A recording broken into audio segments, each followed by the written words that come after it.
Good afternoon. Next जो हमारा topic है वो non nutritive component of diet. मतलब इसका ये हो गया कि अभी जो हमने इससे पहले जो बात की थी उसमें देखा था कि डाइट के अंदर जितने भी न्यूट्रिशन है, ठीक है, जैसे विटामिन है, कार्बोहाइड्रेट है, प्रोटीन है, इन सब की बात की थी। तो ये सारे न्यूट्रिटिव वैल्यू रखते हैं, ये बॉडी को काफ़ी ज़रूरी होते हैं। नॉन न्यूट्रिटिव वैल्यू का कंपोनेंट का मतलब है कि इनसे हमें न्यूट्रिशन नहीं मिल रहा है लेकिन फिर भी हमारी बॉडी के लिए ज़रूरी है।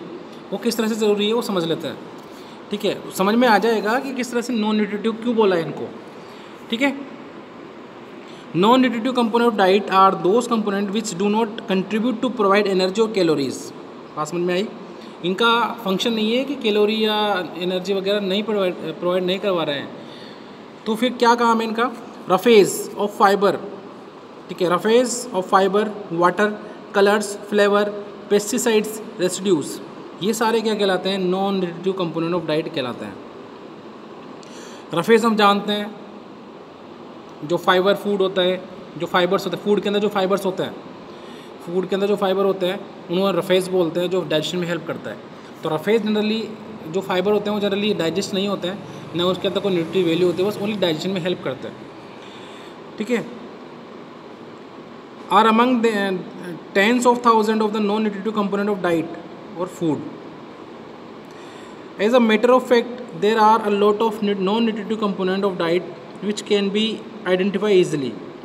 However, there are also so many non-nutritive components of diet which are just beginning to found. There may be thousands of phytochemicals which can both help us to harm us. Phytochemicals का मतलब होता है कि phyto मतलब plant, chemicals मतलब plant से निकलने वाले कुछ केमिकल्स ऐसे होते हैं जो हमें न्यूट्रिटिव वैल्यू तो नहीं होती, उल्टा वो हमें क्या पहुंच सकते हैं? हार्म पहुंचा सकते हैं। Some of them are considered to check the cancer initiator and promoter in the body, ठीक है। बहुत सारे ऐसे होते हैं जो कैंसर स्टार्ट कर सकते हैं, प्रमोट कर सकते हैं, कैंसर कर सकते हैं, कैंसर कोज कर सकते हैं। The explanation of non nutritive component of diet is mention below, ठीक है। सबसे इजी, सबसे जो एग्जांपल है वो हम लिख सकते हैं टोबैको, ठीक है। टोबैको जो है भैया क्या फ़ायदा करता है, क्या न्यूट्रिटिव वैल्यू रखता है टोबैको, फिर भी लोग इतना खाते हैं टोबैको को, ठीक है। तो वो टोबैको जो है उसके अंदर कुछ ऐसे केमिकल्स होते हैं जो हमें कोई बेनिफिट नहीं पहुंचाता है, उल्टा वो क्या कर सकते हैं? उस टोबैको के अंदर जो केमिकल्स प्रेजेंट है वो क्या कर सकते हैं? वो कैंसर कोज कर सकते हैं, ठीक है। बात समझ में आ रही है। फाइबर और रफेज, फाइबर्स और roughage has no nutritive value, hence included in non nutritive component of diet. It is undigested part of the food and it can be said that can not be digested by the human intestinal tract. तो जो fibres होते हैं या fibres जो food होता है वो generally हमारे इंटेस्टाइन के थ्रू डाइजेस्ट नहीं होता है, लेकिन ठीक है, और इसकी कोई न्यूट्रिटिव वैल्यू भी नहीं होती है, और लेकिन ये हमारे डाइजेशन में हेल्प ज़रूर करता है। It consist of water and improve intestinal function, adding bulk of food. It help the individual to satisfy the appetite, ठीक है। एपेटाइट मतलब ये हमारी जो भूख लगती है, कहीं कहीं देखो फाइबर डाइट नहीं लेते तो क्या होगा? फाइबर्स डाइट नहीं लेंगे तो क्या होगा? जैसे मान लो फाइबर्स डाइट नहीं ले रहे हैं, हम फैटी डाइट ले रहे हैं, तो क्या होगा? फैटी डाइट लेते रहेंगे, पेट तो फैटी डाइट से भी भरेगा, ठीक है। जो हमारा स्टमक है या हमारा जो जितना हमें खाना खाना है या जितना हमारी भूख है वो तो फैटी डाइट से भी होगी पूरी कंप्लीट, ठीक है। एक तो हमने फूड लिया जिसके अंदर फैटी फैट है और पूरा जो फूड हमारा जो पूरा पेट भरा है वो किससे भरा है? फैट से भरा है, ठीक है। समझ में आया। लेकिन दूसरी तरफ हमने क्या किया? फैट वाला फूड तो लिया लेकिन उसके साथ हमने रफेज भी लिए, सलाद भी लिया, ककड़ी भी ली, टमाटर भी लिया, सारी चीज़ें ली जिनके अंदर रफेज या फाइबर पाया जाता है। समझ में आ रहा है। तो उस कंडीशन में क्या हुआ? फैट प्लस रफेज दोनों से हमारा पेट जो है भरा। तो यहाँ इस कंडीशन में क्या होगा? देखो दो हमारे पास क्या होगा इसमें फ़ायदे हैं। पहला, फैट को डाइजेस्ट करने में हेल्प करेगा रफेज। दूसरा, जो फैट हम ज़्यादा लेने वाले थे बॉडी के अंदर वो फैट क्या हो गई? कम हो गई, जिससे हमारी बॉडी को के अंदर ज़्यादा फैट का जो है डिपोजिशन नहीं हो पाएगा। बात समझ में आई? तो ये कंडीशन है। इट प्रिवेंट कॉन्स्टिपेशन, जिनको कॉन्स्टिपेशन रहता है, कब्ज़ रहता है, वो लोग जो हैं रफेज़ का अगर यूज़ करते हैं। रफेज़ का सिंपल सा मीन है सैलेड, सलाद जो होता है, ठीक है, सलाद जो होता है या सैलेड जो होता है, सब सिंपल सा मीन वही है इसका, ठीक है। जैसे जो भी ग्रीन वेजिटेबल्स है या फिर जो भी अंडरग्राउंड स्टेम्स वगैरह होता है, जैसे मूली है, शलजम है, या ये जो कुकुम्बर है, ठीक है, टोमेटो है, ये सब सैलेड की फॉर्म में हम ले सकते हैं। Soluble fiber can dissolve in water, whereas insoluble fiber cannot. The soluble fiber reduce blood sugar fluctuations and lower cholesterol. जो soluble fiber होते हैं, जो कि ब्लड के जो फूड जो वाटर के अंदर डिजोल्व होते हैं, वो काफ़ी यूज़फुल होते हैं हमारे लिए, शुगर लेवल को मेंटेन रखते हैं, कोलेस्ट्रॉल को लो करते हैं। insoluble fibre is good stool softener. जो insoluble फाइबर होते हैं वो क्या होते हैं, वो हमारे स्टूल को सॉफ्ट बनाने का काम करते हैं, जिससे कॉन्स्टिपेशन नहीं होता है। कॉन्स्टिपेशन का मतलब होता है कि जो स्टूल है उसको हम प्रॉपरली पास नहीं कर पा रहे हैं, स्टूल जो है उसको प्रॉपरली पास नहीं कर पा रहे हैं, ठीक है। और जो रफेज़ है उसका काम यही होता है कि स्टूल को सॉफ्ट बनाता है ताकि हम स्टूल को स्मूथली पास कर सकें बॉडी से बाहर। Usually 30 gram of the fibre is recommended for the adult per day. Both type of rafes or fibers are equally significant to human beings. Fiber is helpful, decrease the risk of heart disease, preventing certain type of cancer. ठीक है, बहुत ज़्यादा important है। Roughage जो होता है हमारी लिए काफ़ी ज़्यादा इम्पोर्टेंट होते हैं। Wheat, fresh fruits, root, vegetables, oat, connective tissues of meat and fibre and fish are very good source of roughage. ठीक है, यहाँ पर एक चार्ट दे रखा है जिसके अंदर वाटर कंटेंट बता रखा है कि कौन से फूड के अंदर कितना जो है वाटर होता है। सैलेड के अंदर 96% वाटर होता है भैया, वाटरमेलन के अंदर 93% होता है, बीन्स के अंदर 92% होता है, एप्पल के अंदर 85% वाटर होता है, पोटैटो के अंदर 80% होता है, बनाना के अंदर 76% होता है, मीट के अंदर 55% वाटर होता है। ठीक है, ब्रेड 36% होता है, बिस्किट 27% होता है, बटर के अंदर 16% ही वाटर प्रेजेंट होता है। तो ये एक फ्लो चार्ट था जिसके अंदर ये बताया गया है कि कौन से फूड के अंदर कितना वो वाटर कंटेंट रखता है। नेक्स्ट है हमारा water. Water is also essential component of the diet. Even blood comprises 90% of water. With the help of water through blood and the nutrients are carried to various cells to the body. It is also significant in the excretion of waste product. देखो, transportation में water का सबसे ज़्यादा help है, क्योंकि blood का बहुत सारा 90% पार्ट तो ब्लड का जो है वाटर से बना, 70% पार्ट के आसपास तो वाटर से बना हुआ है। ठीक है, इसके अलावा वेस्ट जो निकलता है उसमें भी वाटर की ज़रूरत पड़ती है। It also regulate the body temperature, body temperature को भी रेगुलेट करने का काम करता है। ठीक है, स्वेटिंग होती है, पसीना आता है, उसमें वाटर निकलता है जिससे हमारी बॉडी का टेम्परेचर कंट्रोल होता है।